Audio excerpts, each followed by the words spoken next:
Neste momento, nós convidamos o irmão Lucas, né, que está aqui todos os domingos, irmão, falando sobre profecia, sabe? Um assunto muito importante. Não deixe de vir e convidar uma pessoa, uma visita, né, um amigo, para aprender aqui junto conosco. Muito obrigado, meu irmão Gilberto. Boa noite. Tudo bem com vocês? Estão bem? Eu imagino que melhor que eu. Eu acho que você já sabe, eu tenho um negócio que termina com it. E tudo que termina com it parece que é doença, né? E a minha rinite resolveu me atacar todos os domingos. Desde que eu assumi, viu, irmão Gilberto? Aqui, a rinite me ataca logo no domingo. Então, eu não estou muito bem. Se eu de vez em quando der uns espirros aqui, vocês já vou pedir desculpa antecipada, caso aconteça, tá bom? Mas Deus tem nos sustentado e pela fé e pela misericórdia dele, quero dizer que é um prazer sempre estar aqui com vocês, tá bom? Como eu fui desafiado pelo nosso irmão Gilberto a fazer uma série do Apocalipse,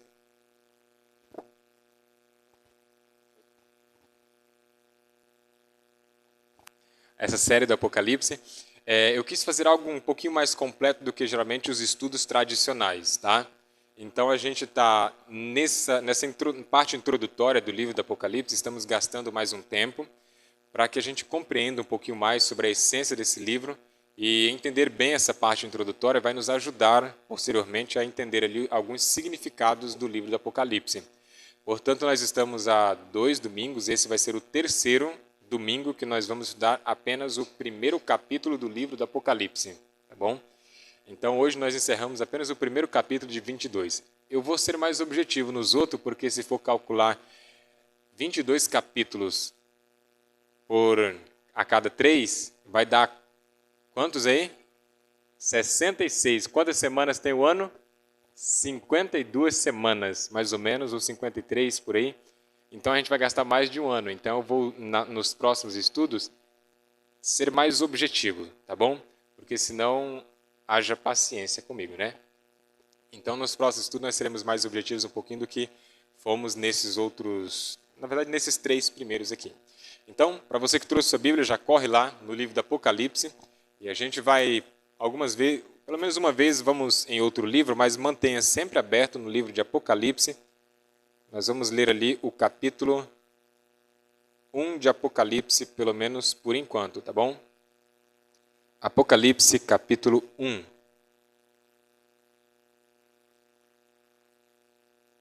Apocalipse, capítulo 1.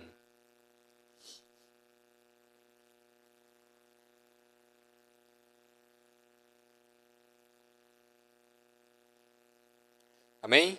Amém? Então, mantenha sua Bíblia aberta antes de falar o verso. Vamos fechar os nossos olhos para juntos falarmos com Deus. Oremos. Senhor nosso Deus, soberano e eterno Criador, louvado, ó Deus, e exaltado seja o teu santo nome por toda a eternidade. O Deus que um dia criou o universo com o poder da tua palavra, o Deus que um dia nos formaste de maneira especial, é o mesmo Deus que ajudou o povo de Israel a atravessar o rio Jordão e fez, ó Deus, tantos milagres na história passada do teu povo, é o mesmo Deus que estamos aqui diante neste momento.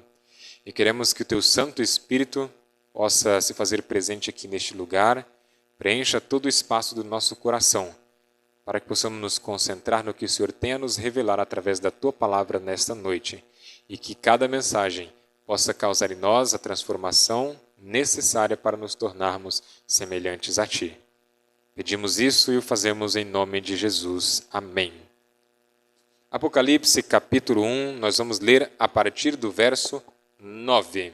Apocalipse 1, verso 9, e diz o seguinte: Eu, João, irmão vosso e companheiro na tribulação. Eu, João, irmão vosso e companheiro na tribulação, no reino e na perseverança em Jesus Cristo. Achei-me na ilha chamada Patmos, por causa da palavra de Deus e do testemunho de Jesus. Muito bem, parar por aí por enquanto. Então João começa dizendo, se identificando. como nós vimos nos estudos passados, João ele direcionou as cartas do Apocalipse às 7 igrejas da então Ásia, hoje conhecido como Ásia Menor, que fica ali a parte ocidente da atual Turquia, entre o Mar Negro e o Mar Egeu. Então ficava naquela região.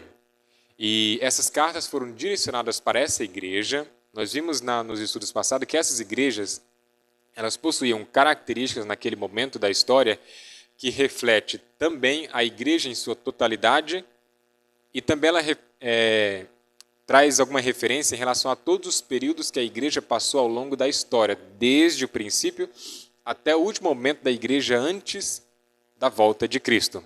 E nós, a igreja atual, somos representados pela igreja de Laodiceia.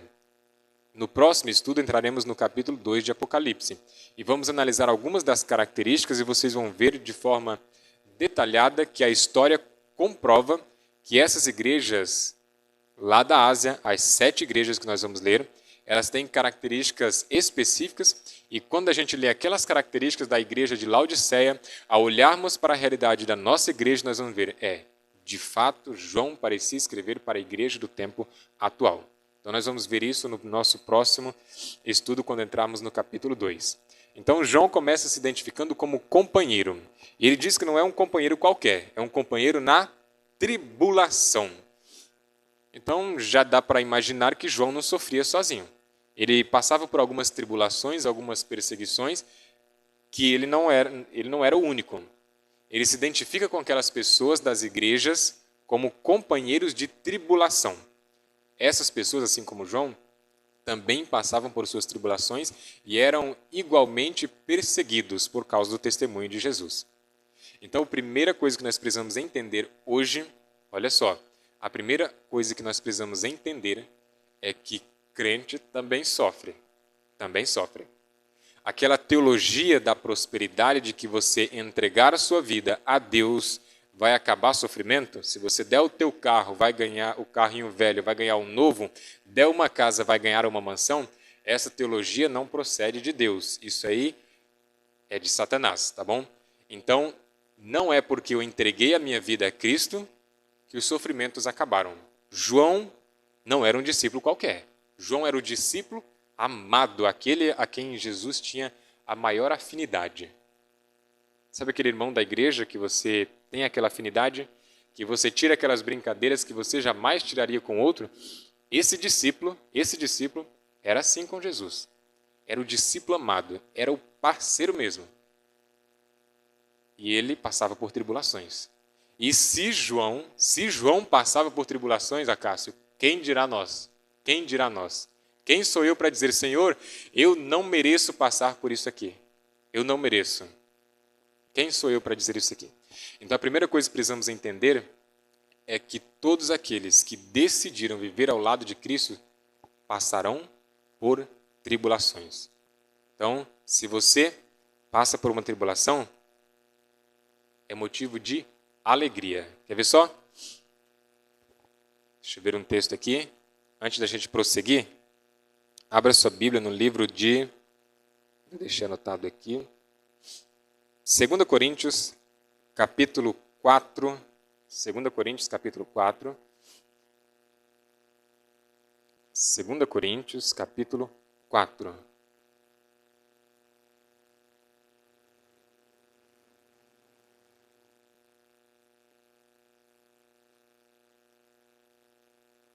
Ok, 2 Coríntios, nós vamos ler no capítulo 4, o verso 17 e também o verso 18. 2 Coríntios 4,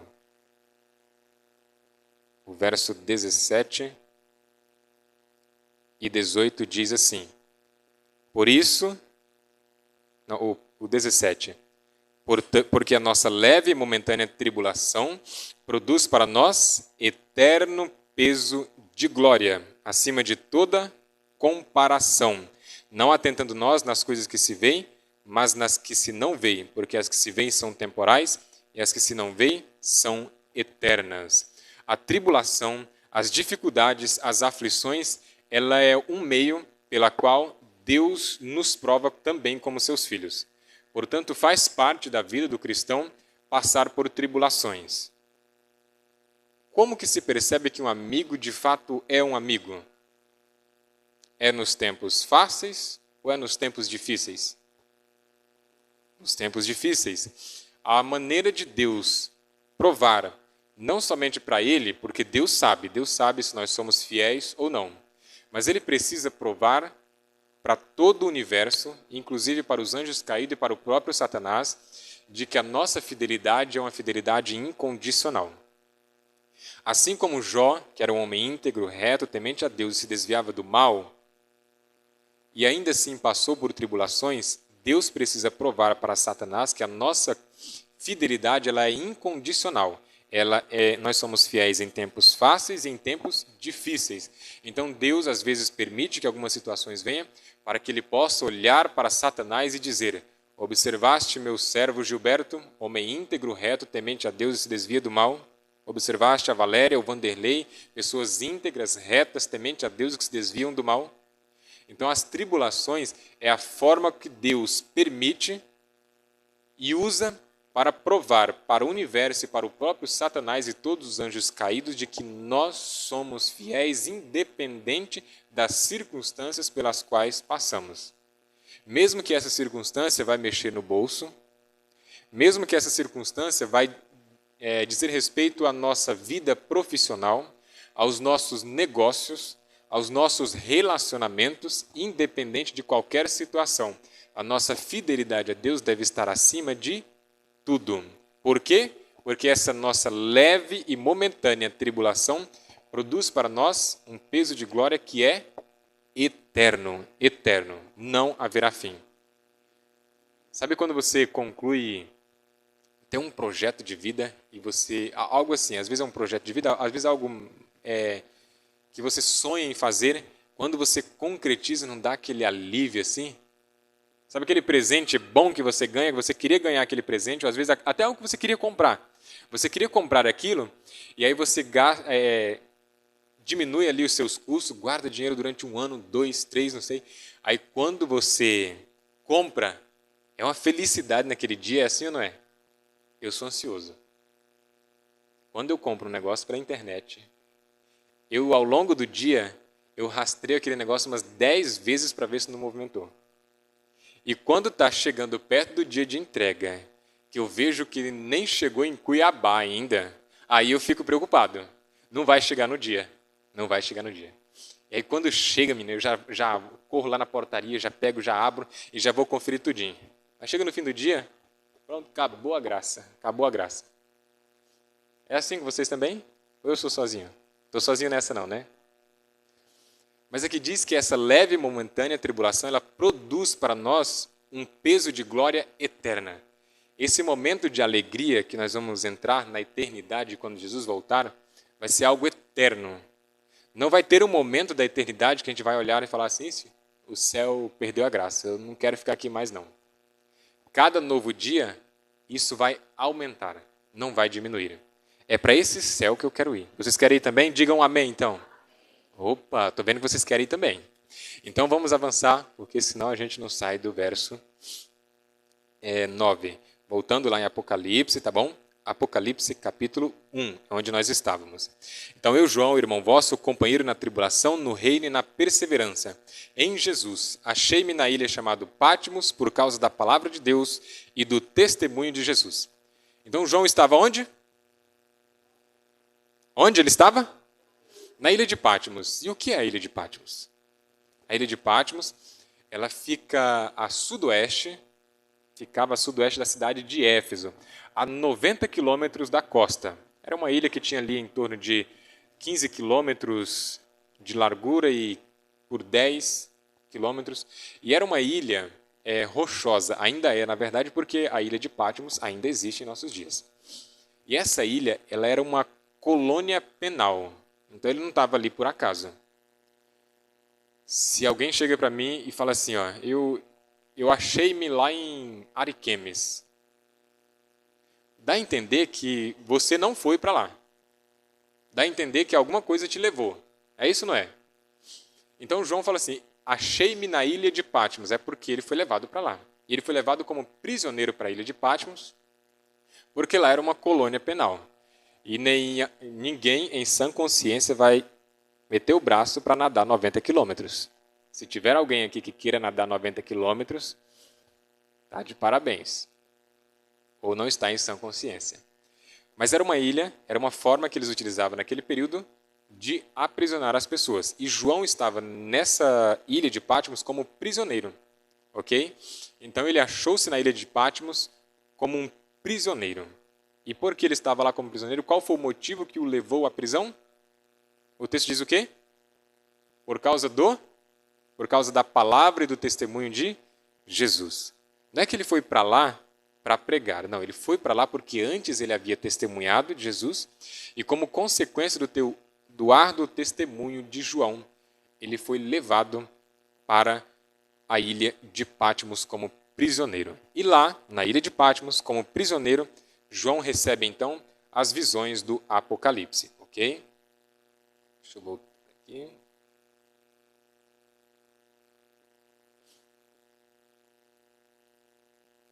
Vamos ver aqui o verso 10. O verso 10 de Apocalipse, capítulo 1.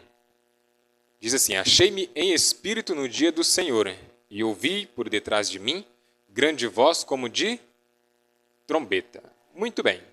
O dia do Senhor. Precisamos entender esse negócio aqui. Porque eu já dei estudo para as pessoas e elas dizem assim, ó, João achou-se no dia do Senhor. E o dia do Senhor é o domingo. Olha, então tá bom. Se é o domingo, é o domingo. E óbvio que eu fui estudar sobre esse negócio aí. E a palavra usada, olha só, a palavra usada para dia do Senhor, no grego, ela é traduzida para o português como domingo. E para o francês como? Não é domingo porque ela é outra palavra, mas também significa domingo. Eu falei, olha só que interessante isso aqui. A palavra usada no português, no grego, aliás, para dia do Senhor, era uma palavra traduzida para o português como domingo. Eu falei, será que o domingo é o dia do Senhor mesmo, Gilberto? A gente está aqui como adventista, o sétimo dia, guardando o sábado. Estou errado a vida inteira? Será que é isso? E, de fato, muitas pessoas entendem como o dia do Senhor como domingo. Mas eu fui atrás e olha só. A gente sabe que algumas palavras elas são ressignificadas de tempos em tempos. Quer ver só? Se no ano de 2000 eu falasse para vocês sobre carros voadores, alguém viu em 2000 falar sobre carros voadores? Não existia esse negócio. Hoje ainda não tem carros voadores aqui, mas é quase uma realidade. Eu não acredito que esse mundo vai chegar até 2100, mas considere o seguinte, uma hipótese. Você está lá em 2100, se projete lá no futuro. E aí você já tem um carrinho voador. Você não vai nem pegar trânsito mais. E aí, você está lá e você lê um jornal antigo de ano de 2024, e aí você olha assim, teve um acidente na Vieira Caula com Rio Madeira. Aí fala, mas meu carro nem precisa disso aqui, entre dois carros. Aí fala, mas como assim? Meu carro nem pega via mais? Por quê? A palavra carro ela ganhou um novo significado. Em 2000 não se falava em carros voadores. Hoje já é quase uma realidade. E num futuro eu acredito que vai ser uma realidade. As palavras elas vão ganhando significados diferentes. Então preste atenção. Se eu, em 2100, imagina lá, 2100, leio uma notícia dessa de que houve um acidente na Rio Madeira com caula, óbvio que você não vai pensar que foi dois carros voadores. Você vai pensar o quê? Foi um carro com rodas, um carro que não voa. Por quê? Lá em 2100, o significado de carro vai ter um carro, veículo automotivo com rodas e veículo automotivo com rodas que voa. Então vai ter um ressignificado da palavra. Então não poderia de forma nenhuma usar esse outro significado da palavra carro, voador, para entender o contexto do acidente que houve em 2024. Ia ficar um negócio confuso. Então tem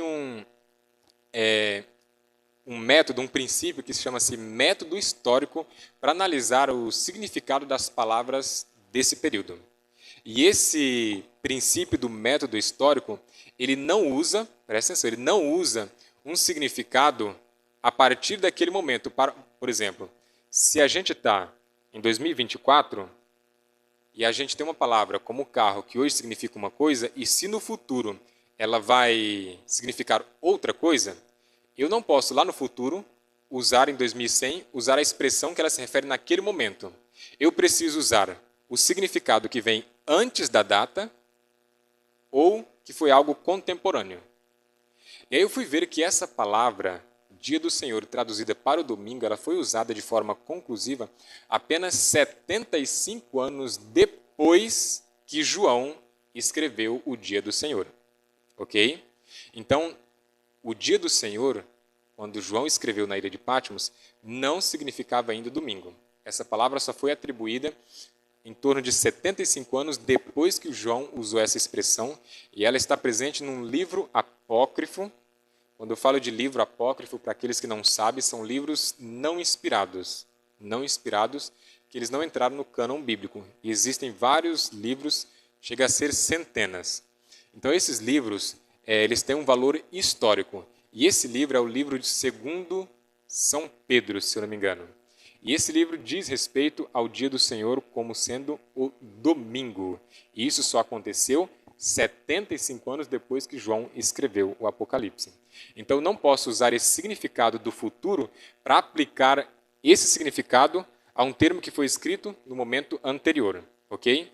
Então, veja bem, eu só posso usar o significado desse termo que veio antes dele ou no período que ele foi usado. Entenderam até aí? Ficou claro? Tem certeza?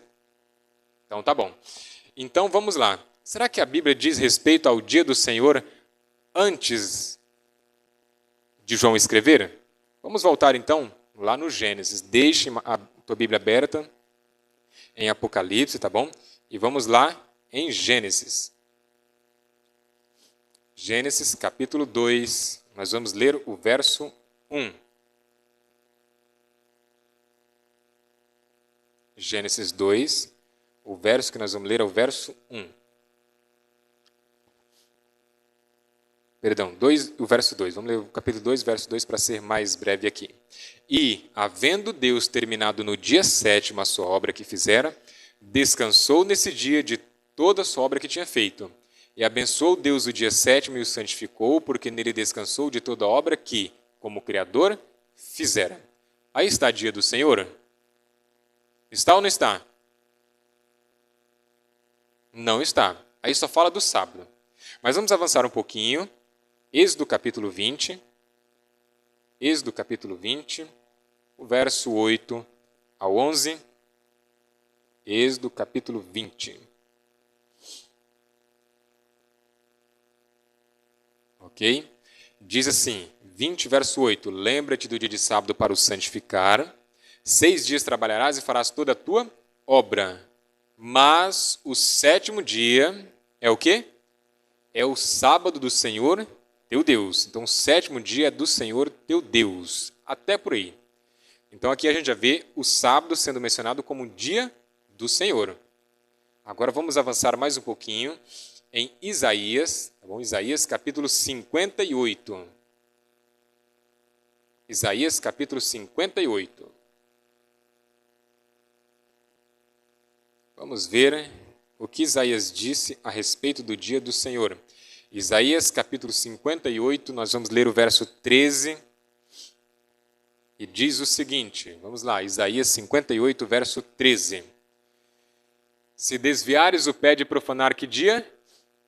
O sábado, e de cuidar dos teus próprios interesses no meu santo dia, o Senhor Deus dizendo, se chamares ao sábado deleitoso e santo dia do Senhor, repetindo a santidade do sábado e de que ele pertence a Deus, digno de honra, e o honrares, não seguindo os teus próprios caminhos, não pretendendo fazer a tua própria vontade, nem falando palavras vãs. Ok, até aí tá bom. Olha só, no mesmo verso, Isaías usa 2 vezes dizendo que o sábado é santo e que ele é o dia do Senhor.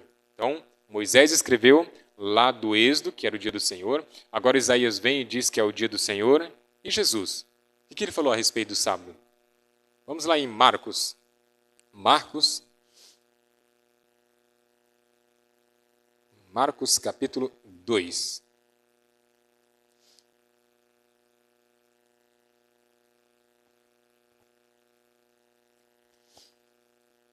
Marcos capítulo 2, nós vamos ler o verso 27 e 28, ok? E diz assim, e acrescentou, o sábado foi estabelecido por causa do homem, e não o homem por causa de sorte que o Filho do Homem é Senhor também do sábado, ok? Então, Deus nos fez, e o sábado foi feito por causa do homem. Logo, se Deus é o nosso Senhor, tudo aquilo que foi feito para o homem, ele também é Senhor. Portanto, ele é Senhor também do sábado. Então, todos esses argumentos, os significados que vieram antes da utilização do termo e no momento, também tudo nos leva a concluir de forma categórica, que o sábado é o dia pela qual João recebeu a visão e não o domingo. Ok? Então, a utilização do dia do Senhor em relação ao domingo segue mais uma tradição, é um ressignificado que deram no momento posterior ao que João escreveu. Então, o termo dia do Senhor, descrito aqui em Apocalipse, no capítulo 1, o verso 10, ele não diz respeito ao domingo, e sim ao sábado. Ok? Agora vamos avançar um pouquinho.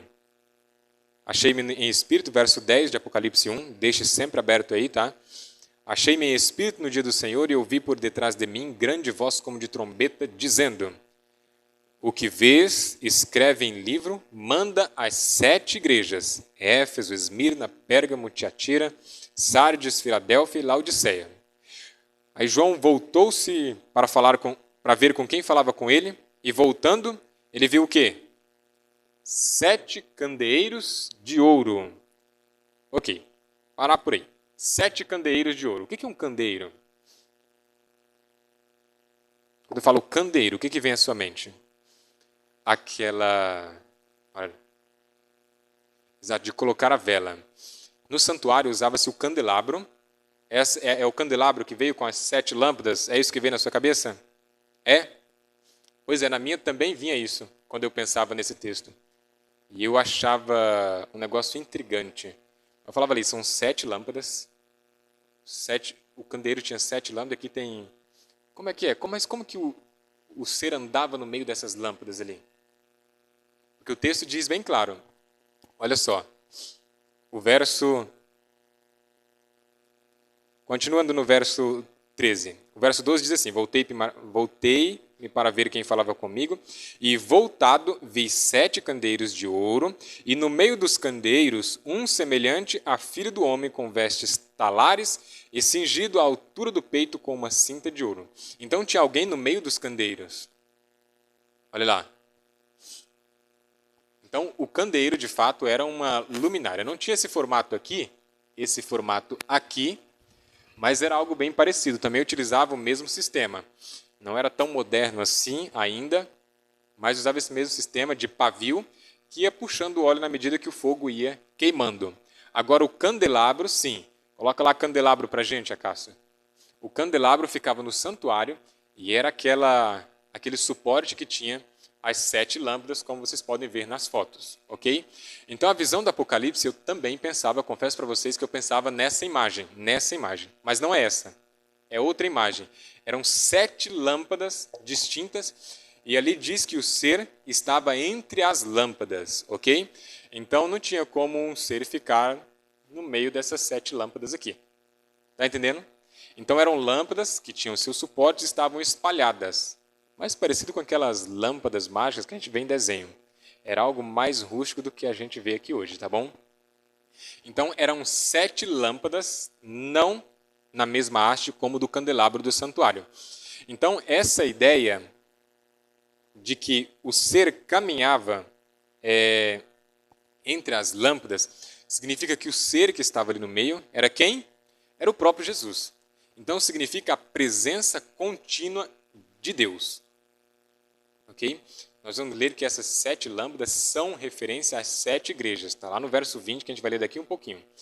Então, essas 7 lâmpadas são as 7 igrejas que havia sido mencionado no verso anterior. E a presença de Cristo ali, a presença de Cristo era o ser que andava ali no meio das igrejas. Ou seja, independente das falhas dessa igreja, Deus ainda caminha no meio dela. Como nós vimos no estudo passado, o número 7, usado de forma simbólica, ele significa plenitude. Plenitude. Portanto, quando esse ser anda no meio dos candeeiros, que significam as igrejas, está se referindo que Deus ele está constantemente no meio do seu povo, no meio das igrejas. Inclusive hoje, certamente, tenho convicção e posso afirmar que Ele está aqui presente conosco. Amém?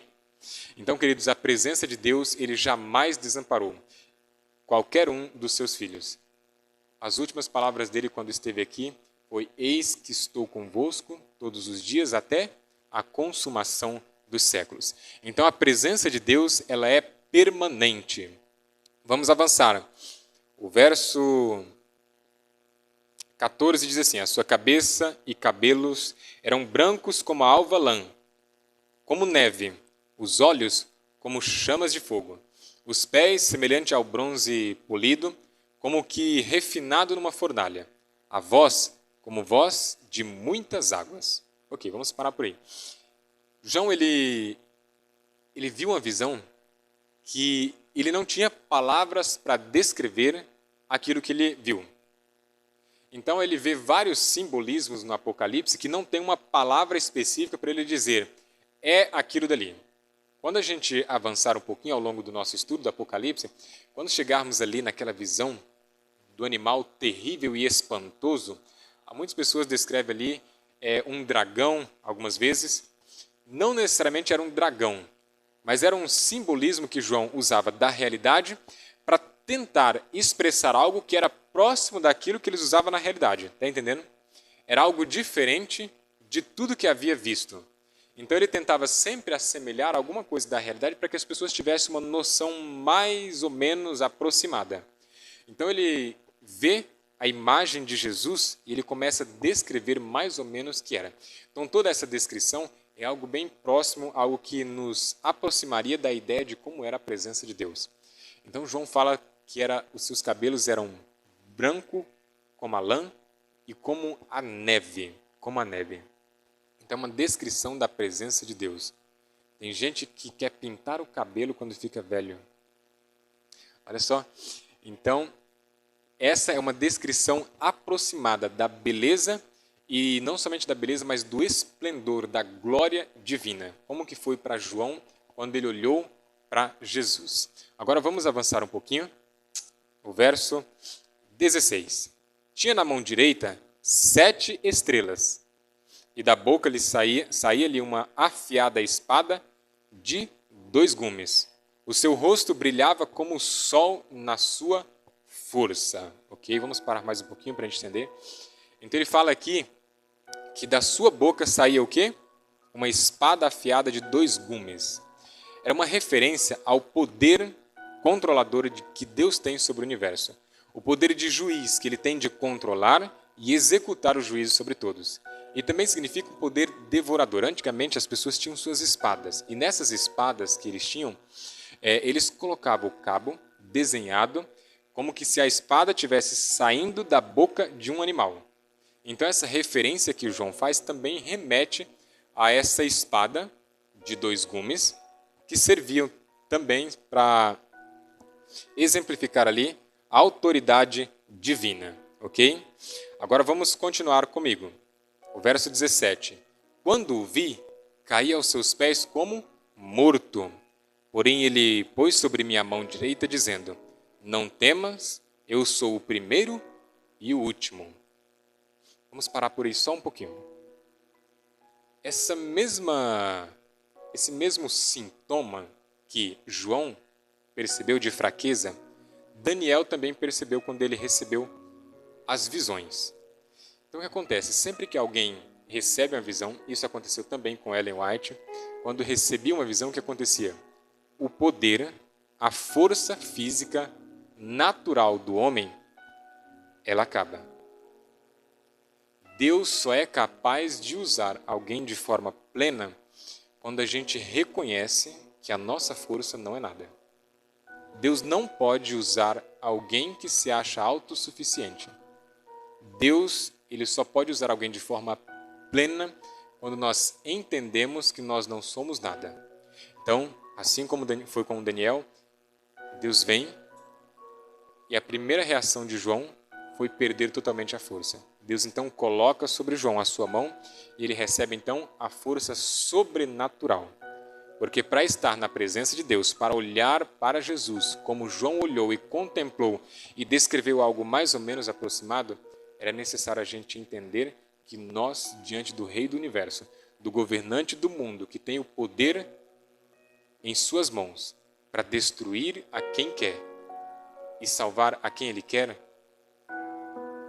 nós precisamos estar com a nossa vida em dia, ok? Vamos avançar mais um pouquinho para a gente não se prolongar muito.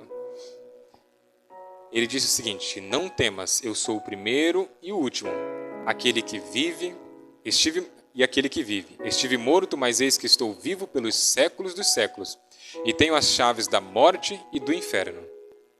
Quando fala das chaves da morte e do inferno, ressalta mais uma vez o poder que Deus tem, não somente sobre as pessoas, mas acima disso, Ele tem o poder sobre a morte e o inferno.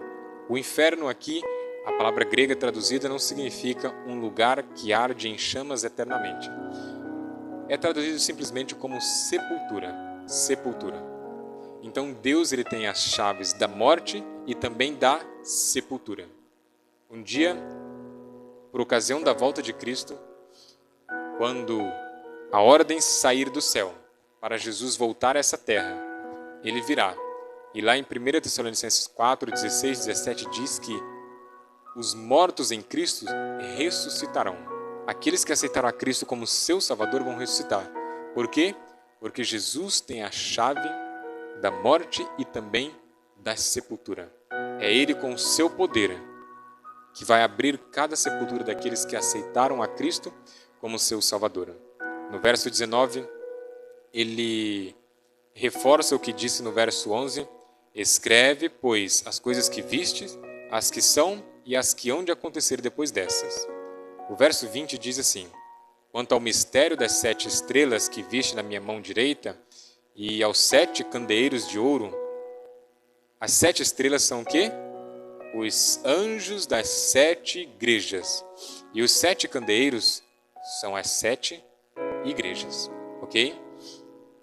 Então, olha só, as 7 igrejas, 7 estrelas são os 7 anjos e os candeeiros são as 7 igrejas.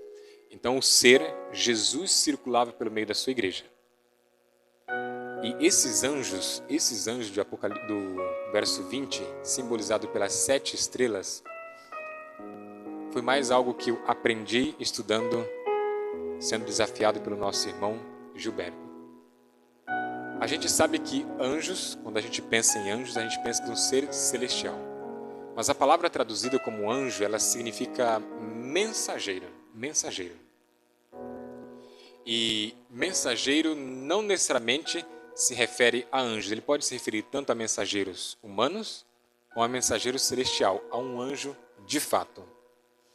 Só que no Apocalipse, nas 70 e poucas vezes que aparece a palavra anjo, descrita dessa forma, ela não se refere a seres humanos, ela se refere sempre a seres celestiais. Então, quando se fala sobre um mensageiro, se eu fosse dizer, irmão Gilberto, o Acácio é um mensageiro, eu poderia usar a mesma palavra que anjo. De acordo com o contexto, alguém entenderia se estava falando de um anjo que se chamava Acácio, do céu, ou o ancião da igreja. Ok? Porém, apesar das 70 e poucas vezes que aparece no Apocalipse a palavra anjo significar o ser celestial, Essa parece a exceção. Essa parece a exceção. E a conclusão que a gente chega é que, de fato, essa palavra anjo ou mensageiro utilizada em Apocalipse 20 não se referia a anjos literais, mas os mensageiros que eram responsáveis por essa igreja. Porque olha só o que diz o texto. Volte lá comigo.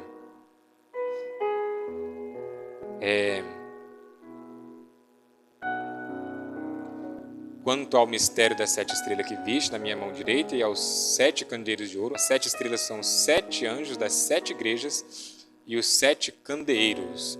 Então, essas estrelas, essas estrelas, a mensagem seria dirigida a essas pessoas. Quando a gente vê lá no início do capítulo, nós vimos que Deus deu a mensagem para Jesus. Nós vimos isso no primeiro estudo. Deus deu a mensagem para Jesus. Este enviou para o anjo que notificou João, certo? Mas aqui João pega essa mensagem que ele recebeu e envia aos anjos das igrejas. Geralmente eu não vi ainda na Bíblia um ser humano enviar uma mensagem para um anjo. É sempre o contrário. Assim como foi com o Apocalipse. Deus entrega para Jesus, Jesus para o anjo e o anjo notifica ao seu servo João. Então isso nos leva a crer que essa citação de João, ou de Apocalipse 1:20, se refere a anjos não como ser celestial, mas anjos como mensageiros, os responsáveis pelas 7 igrejas do Apocalipse que nós vamos estudar a partir de hoje. Os anjos, eles são mensageiros de Deus que estão a serviço do ser humano. Quando nós nos colocamos na posição de ir e pregar o Evangelho, de levar essa mensagem que nós temos peculiar para outras pessoas, quando nós deixamos a nossa vontade de lado e nos colocamos diante de Deus e falando, Senhor, eu quero ser usado para levar essa mensagem adiante, nós somos comparados aos anjos. Nós também somos mensageiros. Nós estamos a serviço de Deus pela salvação das pessoas. Que privilégio, não? Que privilégio. Toda vez que você for estudar a Bíblia com alguém, toda vez que você for convidar alguém para vir para a igreja, toda vez que você falar sobre Deus para alguém, lembre-se que para Deus você é um anjo. Um anjo. Que bela mensagem no Apocalipse, né? E Deus gostaria que todos nós fôssemos anjos. Fôssemos anjos. E nós precisamos ser de fato anjos, mensageiros. Essa mensagem que nós recebemos não pode ficar guardada para nós mesmos. Nós precisamos compartilhar, entregar a nossa vida a serviço da salvação das pessoas, para então sermos anjo para muitas outras pessoas. Vocês querem ser anjos? Querem ser? Então diga amém. Amém. E agora fique em pé. A gente vai orar para que Deus possa nos abençoar. Que as mensagens que recebemos não venhamos guardar para nós como um tesouro escondido, mas que venhamos compartilhar essa esperança para que muitas outras pessoas conheçam a mesma mensagem, conheçam o Deus que transforma, conheçam o Deus do Apocalipse, o Deus que revelou tão grandes maravilhas para mim e para você, e assim sermos anjos para muitas outras pessoas. Feche os seus olhos assim como você está e vamos juntos falar com Deus. Senhor nosso Deus, soberano e eterno Criador, muito obrigado, porque hoje entendemos que o Senhor tem um apreço especial por cada um de nós. É tanto que o Senhor um dia deu a tua própria vida para nos salvar, ó Deus, deste mundo de pecado. Mas o Senhor nos fez mais que isso. Nós vimos, ó Deus, na lição passada que o Senhor nos tornou sacerdotes. E o sacerdote, ó Deus, nós vimos que é aquele que oferece sacrifícios por outros, é aqueles que intercede pela salvação das pessoas. Agora o Senhor nos mostra através da Tua Palavra que o Senhor Deus transforma todo aquele que aceita o Senhor como seu Salvador e dedica a sua vida pela salvação das pessoas. O Senhor nos considera como anjos, como mensageiros, ó Deus, que está a serviço do céu pela salvação da humanidade. Todos nós, ó Deus, estamos aqui. Em algum momento de nossas vidas, nós aceitamos o Senhor como nosso Salvador. E se porventura alguém aqui nessa noite que ainda não colocou o Senhor como Senhor de suas vidas, que possa, Deus, entregar a vida completamente ao Senhor, passar pela experiência do batismo, ser não somente um sacerdote, mas ser, Deus, um anjo a serviço do céu para salvar, ó Deus, essa humanidade perdida. E que o Senhor nos use, Deus, de forma poderosa, para que através do nosso exemplo, da nossa conduta, das nossas palavras, do nosso testemunho, possamos, ó Deus, conduzir pessoas aos pés da cruz e sermos, ó Deus, os teus anjos atuais neste ano de 2024 e até a tua volta.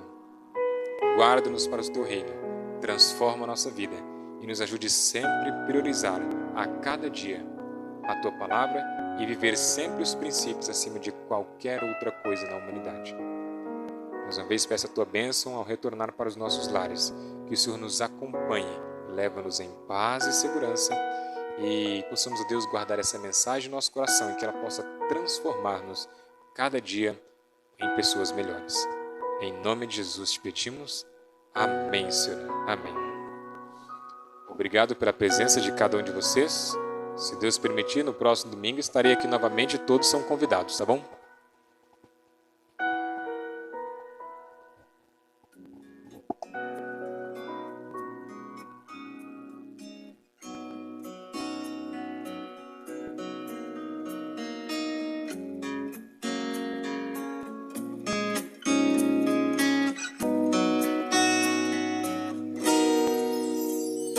Jesus Cristo mudou meu viver. Jesus Cristo mudou meu viver. É a luz que ilumina meu ser. Sim, Jesus Cristo mudou.